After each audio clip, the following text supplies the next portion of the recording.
The pre-dawn air at RAF Takali smelled of aviation fuel and fear. Second Lieutenant James Whitmore stood beside his Hurricane fighter, watching mechanics make final adjustments to the gun bays. His hands trembled slightly as he gripped his flight gloves, not from cold, though the Mediterranean wind cut through his thin flight suit, but from the electric anticipation of what was coming. 23 years old, fresh from training at RAF Cranwell, with exactly 47 hours of solo flight time, James had arrived in Malta 3 days ago.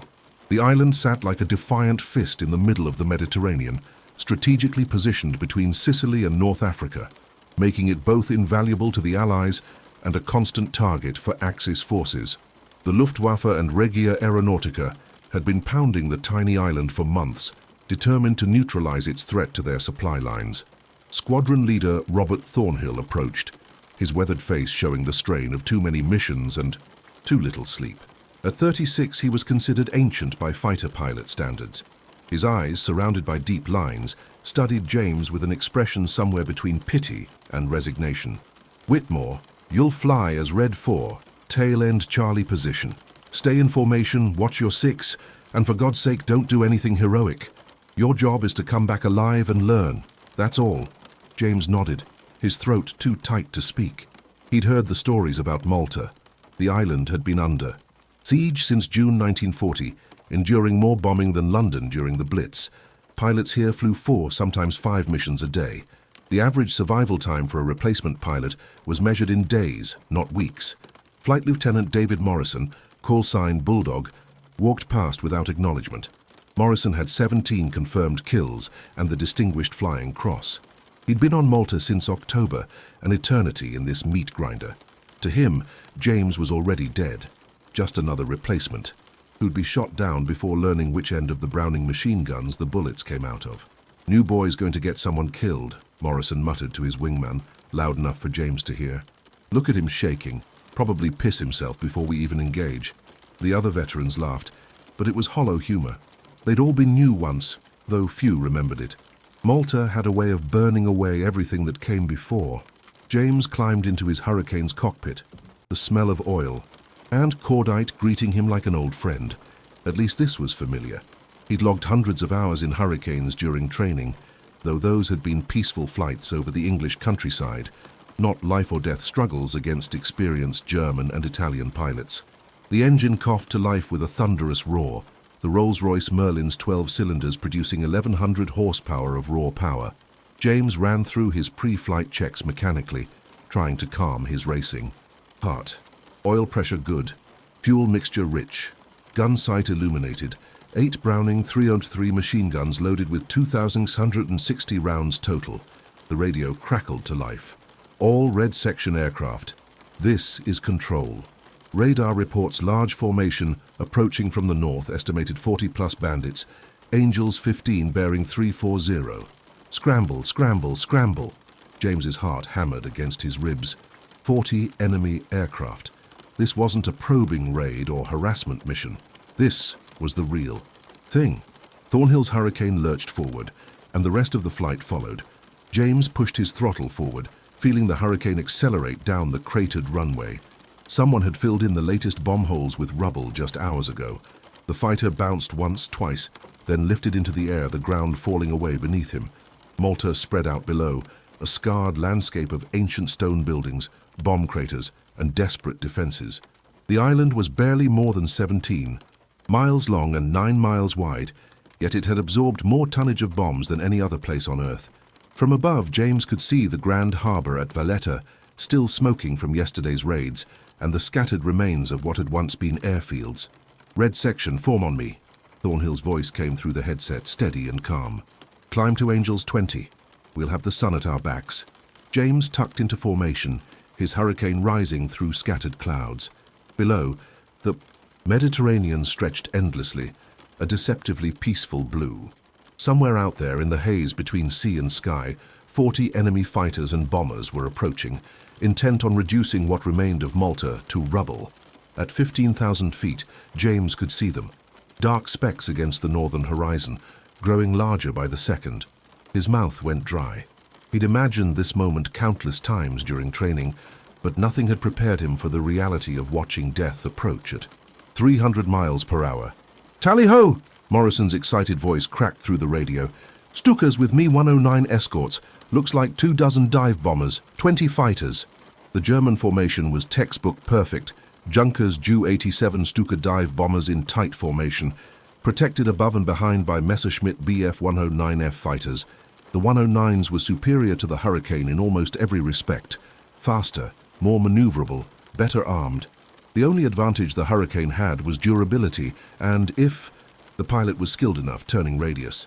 Red section will bounce the escort fighters, Thornhill commanded. Draw them off the bombers so the anti-aircraft guns can work. Remember your training. Work in pairs. Don't get separated. James tried to swallow, but his mouth had gone completely dry. The formation ahead was growing larger every second. He could now make out individual aircraft, the distinctive gull wings of the Stukas, the sleek predatory lines of the Messerschmitts. Here we... Go, lads, Thornhill said quietly. Then louder, Red section, attack! The 6 Hurricanes dove toward the enemy formation like hawks stooping on prey. The world compressed into a tunnel of speed and sound. Wind screamed past the canopy. The Merlin engine roared. And then suddenly they were in the middle of it. A Messerschmitt flashed past James's canopy, so close he could see the pilot's face, young, blonde, probably no older than himself. Tracer rounds stitched the air around him, bright. Geometric patterns against the blue sky. Someone was screaming over the radio. An explosion blossomed to his left. He couldn't tell if it was friend or enemy. Red 4, break left, break left! Morrison's urgent voice penetrated James's paralysis. James hauled the control column left purely on instinct. A Messerschmitt that had been lining up behind him overshot, its pilot cursing in German over the open radio frequency. James's training took over. Throttle forward, bank right, climb, his. Hurricane responded sluggishly compared to the nimble 109, but it responded. The German pilot was good. He'd already corrected, coming around for another pass. James could see the muzzle flashes from the 109's nose-mounted cannons. 20mm shells ripped through the air where his Hurricane had been a heartbeat before. Everything his instructors had drilled into him for months suddenly crystallized. Don't turn with them. You'll lose. Use your strengths. The Hurricane could take punishment. It could outturn anything in the sky if given enough space.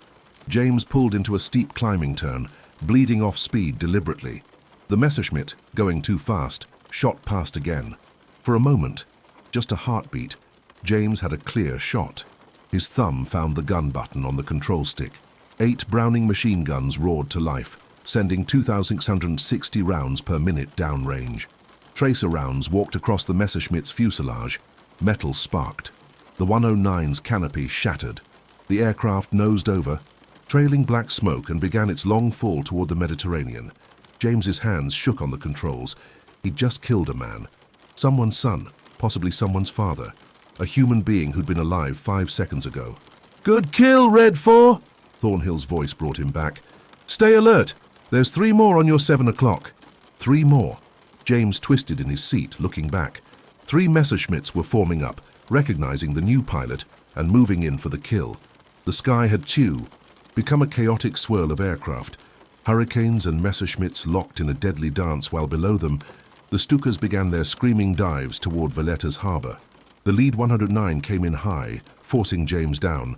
The second swung wide, trying to cut off his escape. The third held back, waiting for James to make a mistake. It was a coordinated attack, the work of experienced pilots who'd hunted together before. James did the only thing he could think of. He turned into the attack.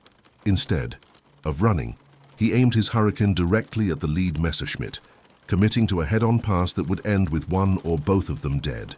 The German pilot's nerve broke first. At the last possible second, the Messerschmitt broke right. James held his course, guns blazing, and felt impacts shudder through his Hurricane as the second 109's guns found him. A shell punched through his left wing, leaving a ragged hole. Another shattered his rear canopy, filling the cockpit with freezing wind. And the smell of cordite, but he was still flying. The Hurricane, built like a tank, kept going. The wounded enemy fighter fell away, trailing coolant. James didn't see where it went. The third Messerschmitt was coming around, determined to finish what his wingmen had started. James's Hurricane was slower now, the damage affecting its performance. He could feel the controls getting mushy. But he still had guns. And more importantly, he was starting to understand something crucial. These German pilots, good as they were, had patterns. They attacked the same way, broke the same way, expected the same responses. The third Messerschmitt came in from James's 5 o'clock, the classic killing position. James waited, counting seconds. His instructor's voice echoed in his head. Patience wins fights. Panic loses them. The 109's guns lit up. James broke hard right, then immediately reversed left. The German pilot, expecting James to continue his turn, had already committed. For one perfect moment, the Messerschmitt hung in James's gun sight. James pressed the trigger. His remaining ammunition, he'd already burned through more than half, hammered into the 109's engine. The Daimler-Benz engine seized immediately, the propeller freezing in place. The German pilot had no choice but to bail out, his parachute blossoming white against the blue sky. Bloody hell, Morrison's voice came through, tinged with something that might have been respect. The new boys got teeth, but there was no time to celebrate. The dogfight had scattered the Hurricane flight across 10 miles of sky. James looked around frantically, trying to orient himself. Below, the Stukas had completed their bombing runs and were forming up to return to Sicily. The Messerschmitt escorts were pulling back to cover them. And then James saw him. A lone Messerschmitt, separated from his formation, was limping north, trailing white vapor. Coolant, not smoke. The pilot was wounded, or his aircraft was damaged, or both. The 109 was flying straight and level, all its attention focused on reaching friendly territory. Every instinct screamed at James to let him go. He'd already shot down 2 aircraft on his first mission, more than many pilots achieved in their entire service. He was low on ammunition, his Hurricane was damaged, and the last thing any sane pilot did was chase a wounded enemy alone over open water. But something else drove him forward. Maybe it was the insults from Morrison, maybe it was the trembling. In his hands that he wanted to prove was adrenaline, not fear. Maybe it was just the terrible mathematics of war. Every enemy pilot who made it home was a pilot who'd come back to attack Malta tomorrow. James pushed his throttle forward, ignoring the new vibration in his damaged wing. The wounded Messerschmitt was slower than usual, but still faster than a Hurricane. James would get 1 pass, maybe 2, before his ammunition ran out. The German pilot spotted him. James saw the 109 try to accelerate, but the damaged engine couldn't respond. The Messerschmitt began to weave, making itself a harder target, but the pilot's options were limited. Too low, and he'd hit the water. Too high, and he'd burn more precious fuel and coolant. James closed to 200 yards, 150, 100. His finger tightened on the trigger. The Messerschmitt filled his gun sight. Then the 109 snap-rolled hard right, a desperate defensive maneuver that should have been impossible for a damaged aircraft. The German pilot had been playing possum, pretending to be more damaged than he was, waiting for James to get close enough for a killing shot. The Messerschmitt's guns blazed. Shells punched through James's Hurricane, one smashing into the instrument panel in an explosion of glass and sparks.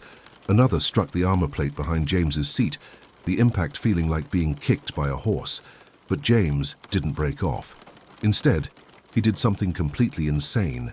He pulled up and over, executing a half-loop that brought him down on the Messerschmitt's tail from above. The German pilot, committed to his attack, couldn't react in time. James fired his last ammunition in one long burst. He watched the tracer rounds walk up the 109's fuselage, saw the canopy explode, saw the fighter's nose drop. The Messerschmitt hit the Mediterranean at 200 miles per hour, disintegrating on impact. 3 kills. On his first mission, with a damaged aircraft and almost no combat experience. James turned for home, his hands shaking so badly now that he could barely hold the control column. His Hurricane was trailing vapor from a ruptured coolant line. The cockpit smelled of smoke and hot oil. Warning lights covered what remained of his instrument panel like a Christmas tree. Malta appeared ahead, a brown smudge against the blue Mediterranean. Anti-aircraft fire still dotted the sky over Valletta, the gunners engaging the last of the retreating Stukas. James could see smoke rising from new fires in the dockyard. Red 4, this is Takali Control. We have you on approach. Are you declaring emergency? James keyed his radio. Control, Red 4. I'm operational. Just bringing her home. His Hurricane shuddered. the engine beginning to overheat. James coaxed it lower, aiming for the cratered runway at Takali. The other hurricanes had already landed.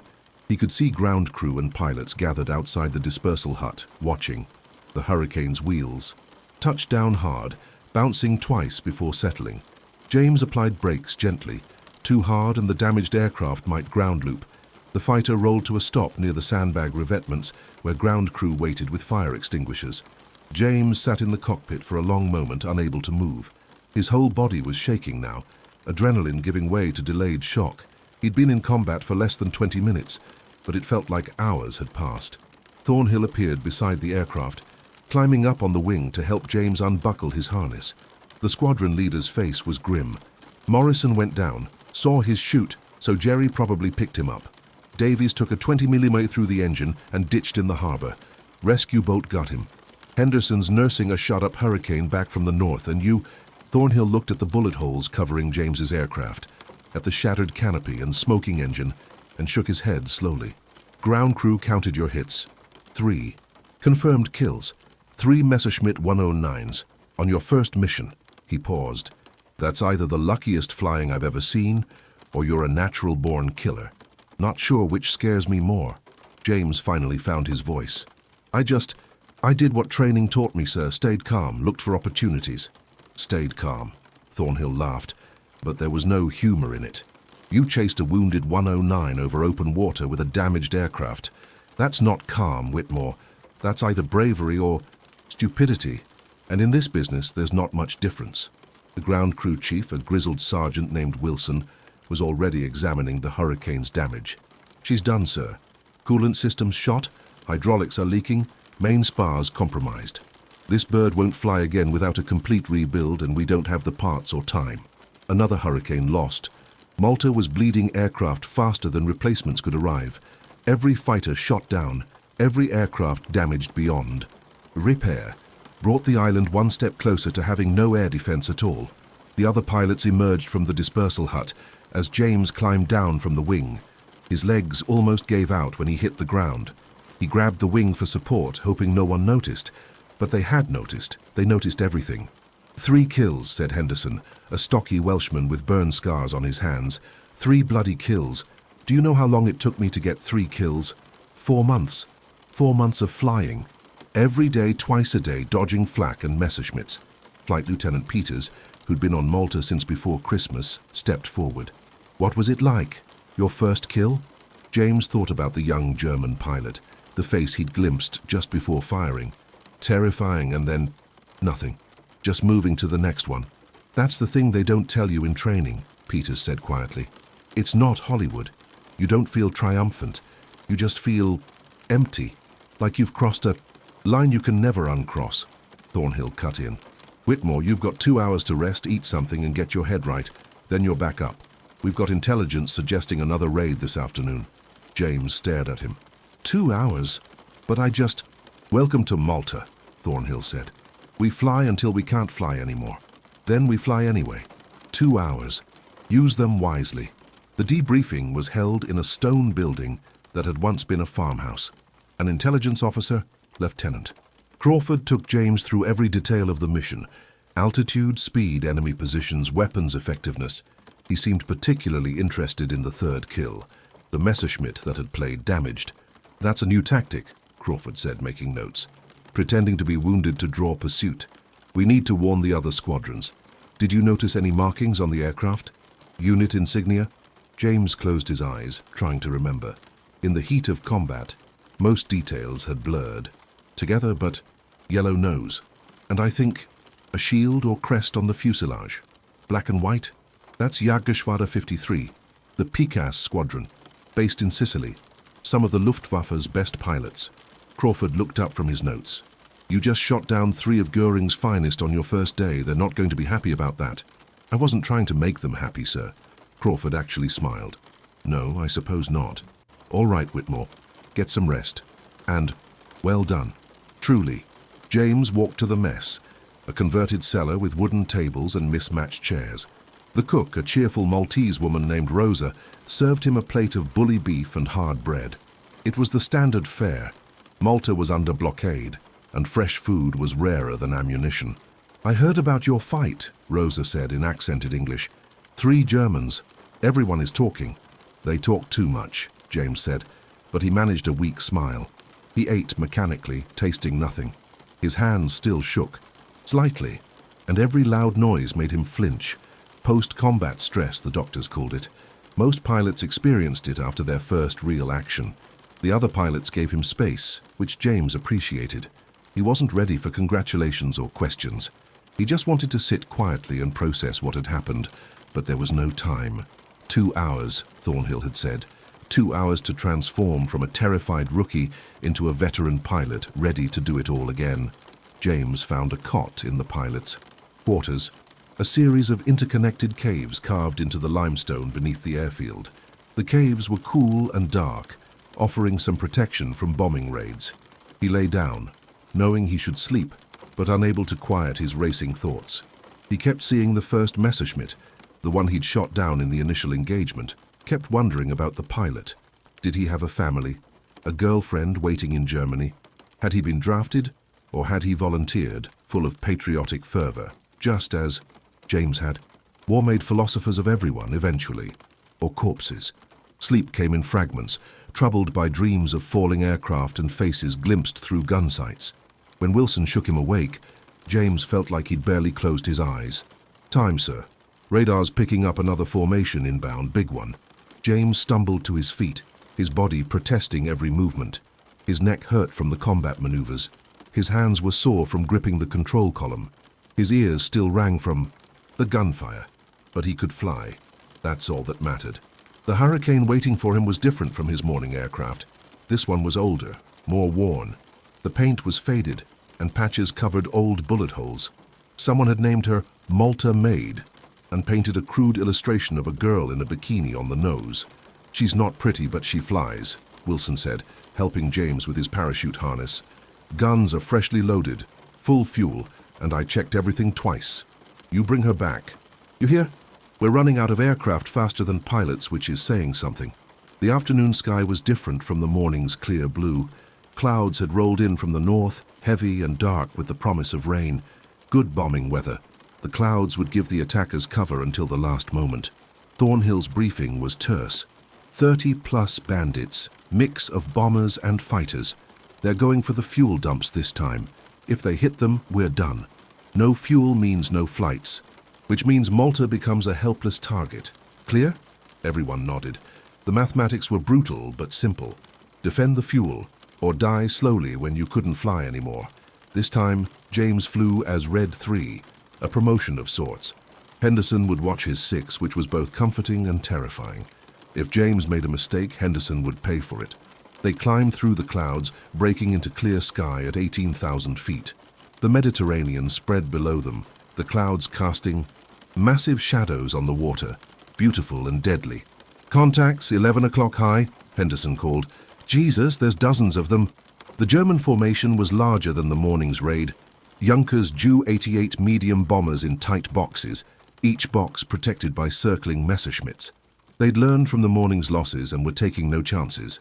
"Same plan as before," Thornhill said. "Break up the fighter screen. Let the flak take the bombers. Work in pairs. Don't get separated." "Good."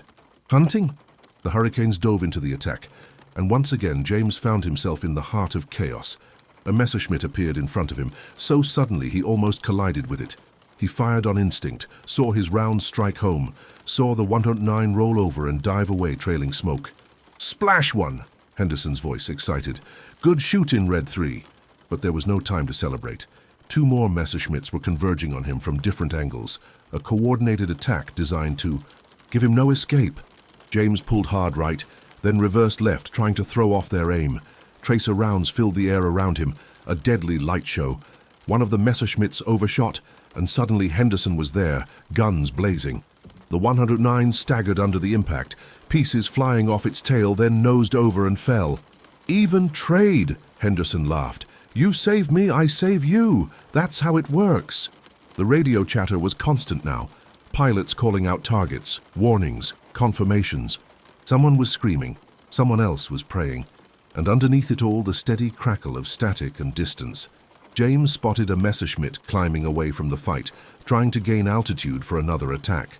He pushed his throttle forward, coaxing every bit of speed from the hurricane. The 109 pilot saw him coming and turned to engage, confident in his aircraft's superiority. They met head-on again, both pilots firing. James felt impacts hammer his hurricane, the engine cowling, the wings, something in the tail. But he kept his finger on the trigger, kept his aircraft pointed at the enemy. The Messerschmitt's canopy exploded. The fighter snap-rolled, inverted and fell, the pilot either dead or incapacitated. James's 5th kill in a single day. But his hurricane was hurt. The engine was running rough, misfiring. Oil pressure was dropping. He was losing altitude. "Red 3, you're smoking!" Henderson's urgent voice. "Get out of here. Head for base." James turned south, nursing the damaged hurricane toward Malta. Behind him, the battle raged on. He could hear it on the radio, the desperate calls and confirmations. But he had his own problems now. The engine seized completely 3 miles from the coast. One moment it was running rough. The next it was dead, the propeller freezing in place. James was suddenly flying a very expensive glider, losing altitude at 500 feet per minute. "Mayday, mayday, this is Red 3. Engine failure. Attempting deadstick. Landing at Takali. Copy Red 3, field is clear. Wind is south-southwest at 10 knots. Good luck." James lined up his approach, judging distance and altitude by eye. Too high, and he'd overshoot into the sea. Too low, and he'd crash short of the runway. He had one chance to get this right. The hurricane glided down, wind whistling through the battle damage. James could see the runway ahead, could see the emergency crews scrambling into position. He was coming in hot, too fast without engine. Power to slow him. The wheels touched down hard. The hurricane bounced, came down again, and James stood on the brakes. The fighter skidded sideways, tires screaming, heading straight for a line of parked aircraft. At the last second, James ground-looped the hurricane deliberately, spinning it around. The violent maneuver stopped the aircraft just feet from a fuel truck, but the stress was too much for the damaged airframe. The landing gear collapsed, and the hurricane settled onto its belly. With a grinding crash, James sat in the cockpit, hands shaking while foam-suited crash crews surrounded the aircraft. He was alive. Against all odds, he'd survived his first full day of combat. The afternoon raid had cost Malta 3 more hurricanes and 2 pilots. But the fuel dumps were safe, protected by a combination of fighter defense and anti-aircraft fire. The Germans had lost 11 aircraft, according to preliminary counts. James's 5th kill had been confirmed by multiple witnesses. That evening, Thornhill called him into the squadron office. The squadron leader looked exhausted, his eyes red-rimmed and hollow. "Whitmore, I've been flying fighters since 1937. I've seen a lot of pilots come and go, but I've never seen anyone do what you did today. 5 confirmed kills in your first 2 missions. That's unprecedented." "Just luck, sir," James said automatically. "Luck." Thornhill lit a cigarette, his hand steady despite everything. "Maybe, or maybe you've got something. Most pilots don't. Instinct, timing. Whatever it is, we need more of it. We're getting replacement pilots every week. Boys just like you were this morning. Terrified, inexperienced. Most of them die in their first week." He paused, studying James carefully. "I'm assigning you to training duty. Every spare moment you're not flying combat, you'll be working with the new arrivals, teaching them what you learned today, how to survive, how to fight, how to come home." James started to protest, but Thornhill held up a hand. "This isn't a reward, Whitmore. This is survival. Malta needs pilots who can last more than a week. You lasted a day and got 5 kills doing it. Those rookies deserve to learn from someone who actually survived their first combat." That night, James lay in his cot in the limestone caves, listening to the distant rumble of bombs falling on Valletta. The Luftwaffe was conducting a night raid, and there was nothing the hurricane pilots could do. Malta had no night. Fighters. He thought about the 5 German pilots he'd shot down. 5 men who'd woken up that morning expecting to go home that night. 5 families who'd soon receive telegrams. 5 lives ended by his guns. War was supposed to feel glorious, wasn't it? That's what the recruitment posters said. That's what the newsreels showed, but lying in the darkness, listening to bombs and distant screaming, James felt only hollow. Outside, Malta burned. And tomorrow, he'd do it all again. Because that's what war was. Not glory or heroism or any of the words they used in peacetime. It was survival. doing terrible things so that hopefully, someday, you could stop doing terrible things. Peters found him in the caves around midnight. The older pilot sat down without asking, offering James a cigarette. "Can't sleep either?" Peters asked. "Keep seeing their faces," James admitted. "The pilots, wondering who they were." "That's good," Peters said, surprising him. "The day you stop wondering, the day you stop seeing them as people, that's when you should be worried. We're not machines, Whitmore. We're men who had to become killers to survive. Don't lose sight of that." They sat in silence for a while. Two pilots in a war, neither had started, but both had to fight. "How many have you shot down?" James finally asked. 11 confirmed, 3 probables, Peters said. "Each one has a face, each one has a name, even if I don't know it. I remember them all, every single one. I figure I owe them that much. Does it get easier?" "No," Peters said simply. "It gets harder. You get better at compartmentalizing, better at pushing it down. But easier? Never." The next morning, James was assigned his first training duty. 3 new pilots had arrived overnight, ferried in by aircraft carrier. They looked exactly as James had looked just 36 hours ago, young, scared, trying desperately to hide it. Their names were Collins, Stewart, and McCarthy. Collins was from Liverpool, Stewart from Edinburgh, McCarthy from Dublin. All 3 had been rushed through training, given barely enough hours to solo before being shipped to Malta. James stood in front of them in the dispersal hut, uncomfortably aware that he was only marginally more experienced than they were. What could he possibly teach them that would matter? Then he thought about Morrison, who'd called him New Boy, and was now in a German prison camp. Thought about the Messerschmitt that had played damaged, the trap he'd almost fallen into. Thought about everything he'd learned in one day of combat. "Right," James said. "Everything they taught you in training? Forget half of it. It won't work here. The Messerschmitt 109 is faster than our Hurricane. It climbs better. It dives better. In a straight fight, it'll kill you, so don't fight straight." He spent 2 hours with them, sharing every lesson he'd learned.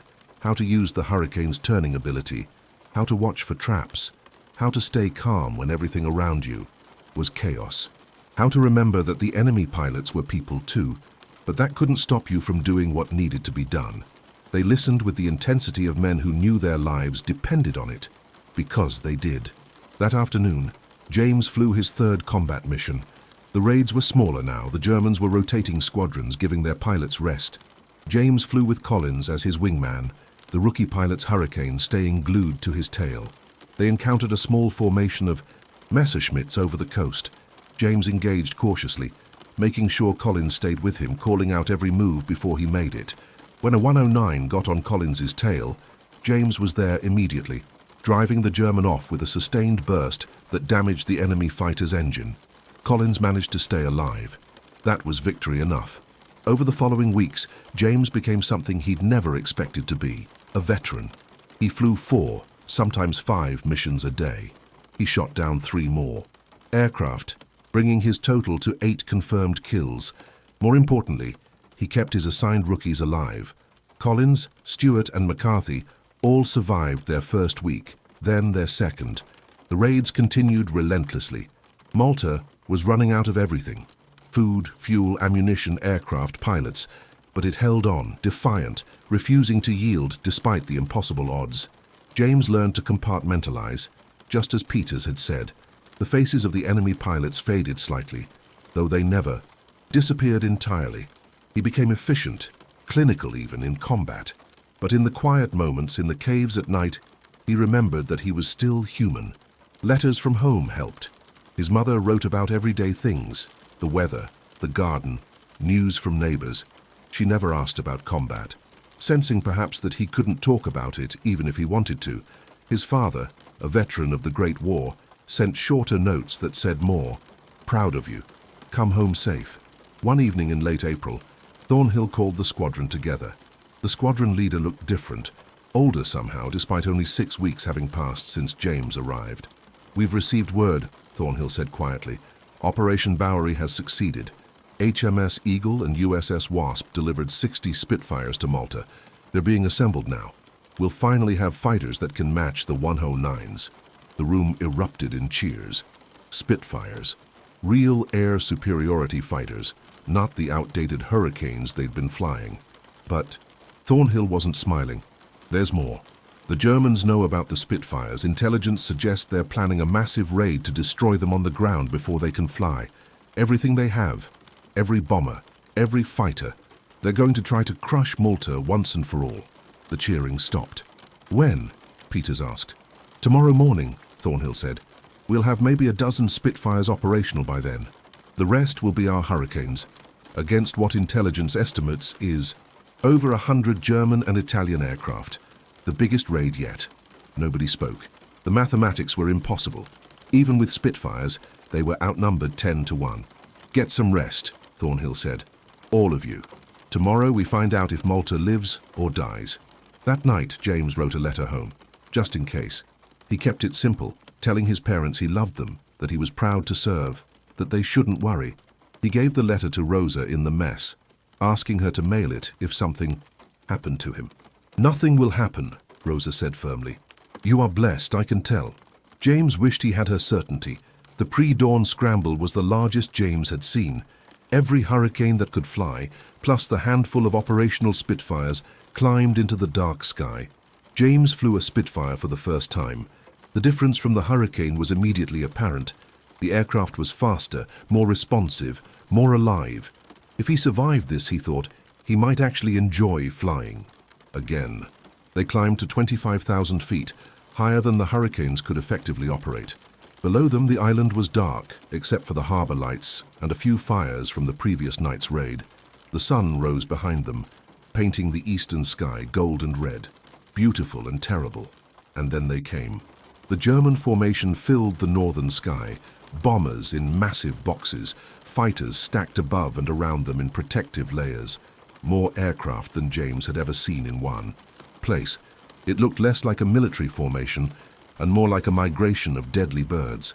Dear God, someone whispered over the radio. All aircraft, Thornhill's voice cut through the fear. Remember why we're here.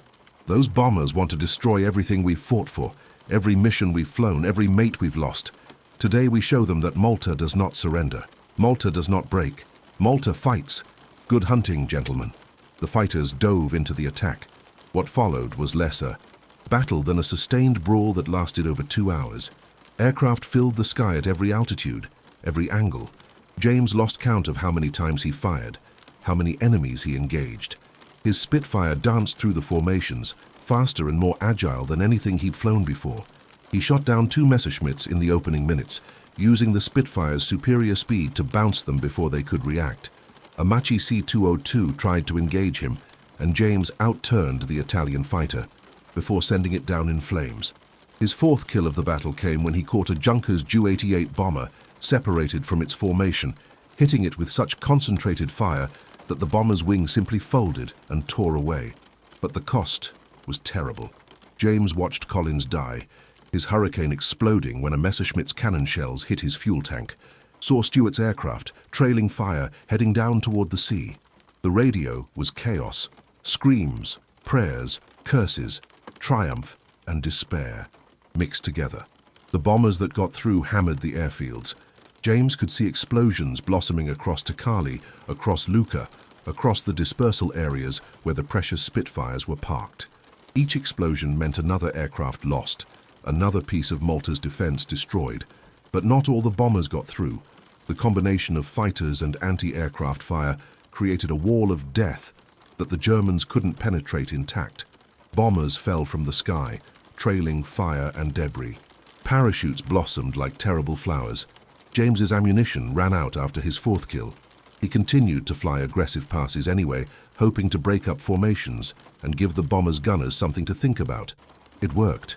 One bomber, rattled by James's attacks, jettisoned its bombs early, the explosives falling harmlessly into the sea. When the Germans finally broke off, the sky was full of smoke and falling debris. James counted at least 30 parachutes descending, both Allied and Axis. The Mediterranean was dotted with crash sites and burning fuel slicks. He landed at Takali to find the airfield heavily damaged, but still operational. Crews were already filling in bomb craters, pulling damaged aircraft clear of the runway. Of the dozen Hurricanes and half-dozen Spitfires that had taken off that morning, 8 returned. Thornhill was waiting as James climbed from his cockpit. The squadron leader's face was grim. but there was something else in his eyes, a kind of fierce pride. Preliminary counts are coming in. We downed 37 of theirs confirmed, probably 20 more damaged enough they won't make it home. But we lost 6 pilots and 8 aircraft. James thought about Collins, about the young pilot from Liverpool who'd listened so carefully during training, who'd followed James's instructions exactly, who'd done everything right and still died. Was it worth it? James heard himself ask. Thornhill looked at the damaged airfield, at the Spitfires that had survived, at the smoke rising from across the island. "We're still here," he said finally. "Malta's still here. Tomorrow we'll fly again." "Yes, Whitmore, it was worth it."